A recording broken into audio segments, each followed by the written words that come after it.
नमस्कार। Madhya Pradesh current affairs की series में मैं आपका नॉलेज ब्रूक के साथ स्वागत करता हूं। मेरा नाम है मोहित चौबे और आप देख रहे हैं नॉलेज ब्रूक।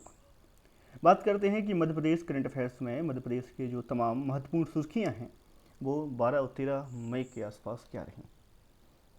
इसके साथ ही हम जो भी इसके अतिरिक्त कुछ फीचर्स न्यूज़ होंगी जो कि मध्य प्रदेश के लिए और साथ ही कॉम्पिटेटिव एग्ज़ाम्स के लिए महत्वपूर्ण होंगी, उनके लिए हम सेपरेट वीडियो के साथ आपके साथ आएंगे।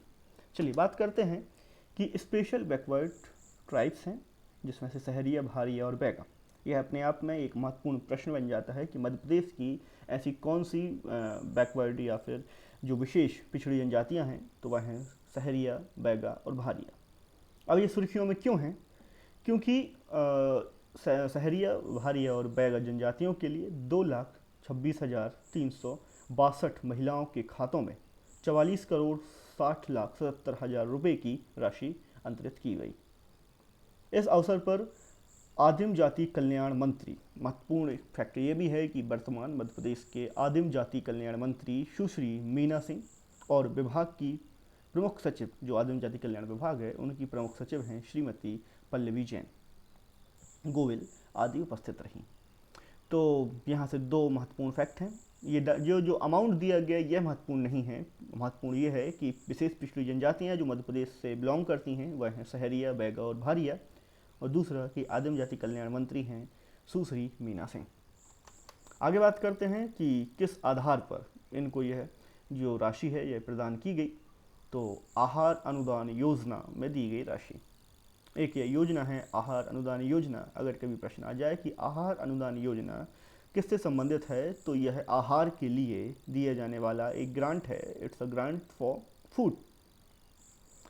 तो dietary grant scheme was launched for women of special backward tribes Sahariya, Bharia and Baiga.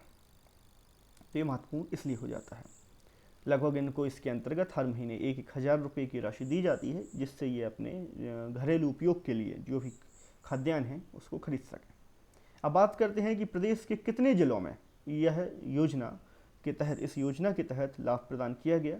तो यह हैं 15 जिले जिसमें है श्योपुर, मुरैना, भिंड, ग्वालियर, शिवपुरी, गुना, अशोकनगर, दतिया, शहडोल, उमरिया, अनूपपुर, छिंदवाड़ा, मंडला, बालाघाट तथा डिंडोरी।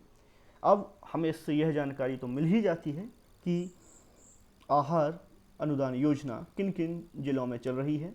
साथ ही हमें यह भी जानकारी मिल जाती है कि यहाँ के तमाम जिलों में, भले ही हर ज़िले में नहीं लेकिन इन तमाम ज़िलों में विशेष पिछड़ी जनजातियाँ पाई जाती हैं।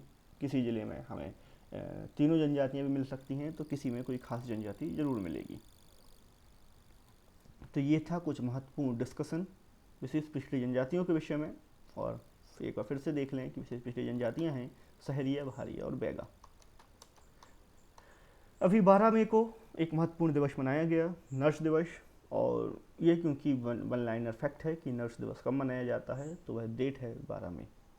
चलिए आगे बात करते हैं। वन अनुसंधान और विस्तार में इंदौर प्रथम और जबलपुर द्वितीय स्थान पर, भोपाल और रतलाम संयुक्त रूप से तीसरे स्थान पर। बात करते हैं न्यूज़ क्या रही। वन विभाग ने वन अनुसंधान और विस्तार के क्षेत्र में उत्कृष्ट कार्य करने वाले वन वृत्तों की कार्य प्रदर्शन के आधार पर ग्रेडिंग की। मतलब किस तरीके से वो वन विकास के क्षेत्र में महत्वपूर्ण या उत्कृष्ट काम कर रहे हैं तो उनके प्रदर्शन के आधार पर उनकी ग्रेडिंग की। सर्वोत्कृष्ट प्रदर्शन के साथ इंदौर को प्रथम, जबलपुर को द्वितीय, भोपाल और रतलाम को तृतीय स्थान मिला। सबसे अच्छा प्रदर्शन किया गया इंदौर के माध्यम से। उसके बाद दूसरे नंबर पे जबलपुर और भोपाल और रतलाम को तृतीय स्थान प्राप्त हुआ। रीवा और खंडवा को उत्कृष्ट तथा झाबुआ, सागर, ग्वालियर, सिवनी और बैतूल की परफॉर्मेंस अच्छी रही। ये माना गया कि ठीक है, सागर, ग्वालियर, सिवनी और बैतूल इनने ठीक ठाक परफॉर्मेंस किया, लेकिन हमने जान लिया कि इस वर्ष उत्कृष्ट मिला है इंदौर को। इंदौर नंबर 1 और जबलपुर को द्वितीय और भोपाल और रतलाम को संयुक्त रूप से तीसरा स्थान। कुल नंबरों में से 2 अंक, अब हम ये देख लेते हैं कि किन किन बिंदुओं पर यहाँ विचार किया गया है। तो कुल नंबरों में से 2 अंक बीज स्रोत, एक अंक RET विस्तार, अधोसंरचना, रखरखाव, शोध एवं नवाचार, राजस्व, प्रशिक्षण और जैविक खाद्य का उत्पादन और उपयोग के लिए, और आधा अंक रिपोर्टिंग तथा फाइकस और औषधीय पौधों के लिए निर्धारित था। फाइकस और कुछ और अन्य औषधीय पौधे जो कि कई बार बहुत सारी बीमारियों के इलाज में उपयोग किए जाते हैं, तो इस तरीके से तमाम अंकों का विभाजन था। जो भी वन से जुड़े हुए जितने भी एक्टिविटीज़ हैं उन सभी को महत्ता यहाँ पर दी गई। बात करते हैं कि चालू माह के बिजली बिल नए बिलिंग प्रणाली एनजीवी से जारी होंगे। तो अब यहाँ महत्वपूर्ण क्या है? यहाँ महत्वपूर्ण है एनजीबी का full form, next generation billing.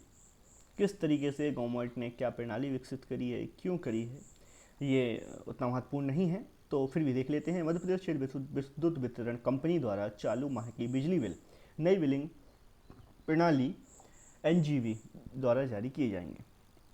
The full form is important, national green billing, sorry next generation billing. इस नई बिलिंग प्रणाली द्वारा उपभोक्ताओं को नए उपभोक्ता क्रमांक, अकाउंट आईडी प्रदान किए जाएंगे। चलिए, तो यह था फिलहाल कुछ पिछले 2 दिनों की महत्वपूर्ण डिस्कशन, और उम्मीद है कि इसमें से जो भी परीक्षोपयोगी तथ्य हैं वो मैंने आपके सामने प्रस्तुत किए। तो प्लीज़ इस तरीके से सपोर्ट बनाए रखिए कि आपके साथ ऐसे और भी वीडियोस लेके मैं आता रहूं। So please do like and subscribe to this channel, और आपको इस संबंधित लेक्चर की पीडीएफ हमारे नॉलेज ग्रुप के टेलीग्राम ग्रुप पर उपलब्ध हो जाएगी। तो आज के डिस्कशन के बाद मैं आपसे विदा लेता हूँ। Thank you so much for joining us and God bless you all.